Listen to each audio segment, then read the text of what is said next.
Woi. Johan Zarco pede banget bisa ngelawan Ducati di MotoGP Argentina 2025. Rahasianya, wah pasti latihan ekstra, strategi jenius atau jampi-jampi.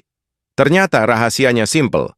Motor makin nyetel, skill makin matang. Dan yang paling penting, Zarco udah sahabatan sama tikungan. Alias, nggak banyak drama ngepot liar. Tapi nih, pas balapan, Ducati tetap kenceng.